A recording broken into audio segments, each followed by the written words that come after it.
Stupid. Okay. Hello. Welcome back to Nick Lenz's Comic Corner Classic / Non-Classic, where I review stuff from Marvel and DC. This is episode number 61. And in this episode, we're reviewing X-Men Legacy-Emplate. Now, this is the second time I've had to do this because my computer would not work properly. Okay? There are basically, now, in this book, it contains the X-Men Legacy Annual, which is the only other thing published was X-Men Legacy, and X-Men Legacy 228-230. You have the written by Mike Carey. You have the artwork done by the Externals artist Daniel Atina. I think that's how you pronounce his name. Pretty much in this book, it's simply the X-Men versus Emplate.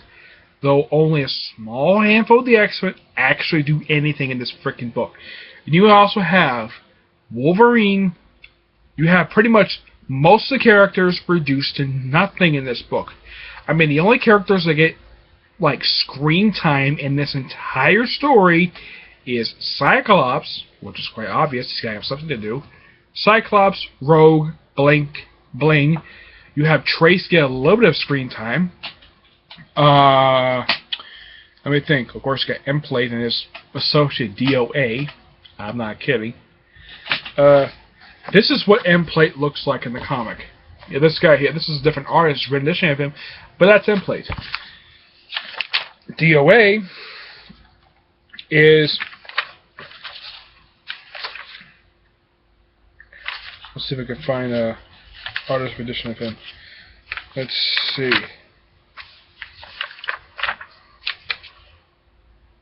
This is him. This is DOA. I don't have any idea who actually made his debut. There is a character in here, in the annual. Of course, Rogue is showing off her cleavage. Of course, Danger Note is first time. Oh, in this story, first time Dangerous met Emplate. Now, look at this picture. Right here. You have the X-Men, well, some of the Prime X-Men.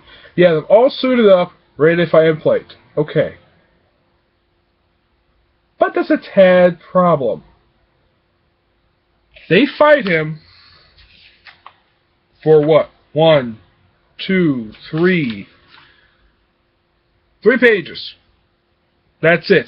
And this is the only time all you get in this entire story, in this entire action scene. You have Archangel and you have Colossus trying to fight him, which reduces to nothing.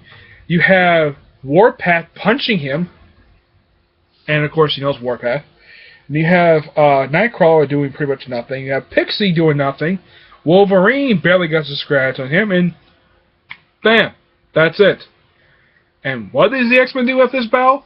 They change the civilian clothes. Nobody stays in costume in this entire story, which I think is stupid. The only people who actually stay in costume is pretty much Rogue and Gambit. That's it. And of course, Gambit doesn't show up until part 3. That's the big problem with this story. And look, here's Emma Frost. This is her. She gets what?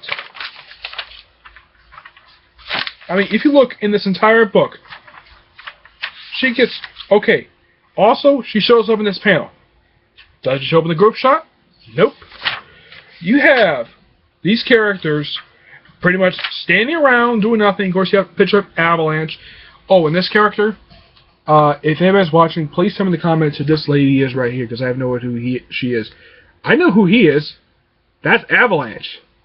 And he's dead now. He got killed in the first issue of Kenny Avengers. This story is filled with very obvious plot holes. Not really much big affecting this story. Also, the scariest cover, the most gruesome cover ever conceived for an X-Men Legacy book. That's right. This picture would scare little kids. You have Emplate running blood across the panel, across the cover. That's not good. Of course, you have Bling, after firing her shards off, her shirt basically looking like this. Though she's not naked, But it does ruin her shirt. Yes. You have Rogue using her trace powers. Oh, one other thing, you have Nemesis being drawn much older than he actually is. This is the device he has that keeps him young. He's like over 100 years old. Yes. Now, pretty much, for a story itself, for this thing, I give this particular story a 3 out of 5. Why do I give it 3 out of 5? Because you have most of the X-Men just standing around doing absolutely freaking nothing. For a tie-in to Nation X, it's okay for a tie-in. Though, the other thing is, I have no idea when Nation X takes place. And yet, this is a Nation X tie-in. Though the only reason why that they said not have any more issues tied to this because they decided to have it tied in Russia. What? Time to drop everything when I'm getting groceries. Okay. I really wish you would stop interrupting me.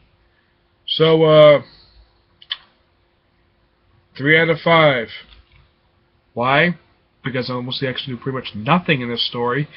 And you have the X-Men unexpectedly changing out of costume for no apparent reason at all. You have Wolverine up here for like, what, 2 or 3 panels in costume, and all of a sudden next time he's seen in civilian clothes. And it's kind of the same thing with Cyclops and Warpath. Cyclops is wearing his Manifest Destiny outfit, and then all of a sudden later he's wearing his Grant Morrison era costume. Okay? You have Warpath, who appears, that's him, on the side. You have Warpath appearing in costume for like several few panels, and then he disappears throughout this most of the story, and then he doesn't appear again until, like, what, toward the end where he's wearing pants and boots, that's it. You take a lot of the X-Men heavy hitters, and you basically have sidelined for the story.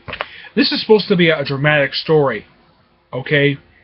I get credit for the dramatic things, but I really wish the X-Men got more to do, okay? Alright? That's it. Alright? See you on the next review. Hopefully this thing uploads this time.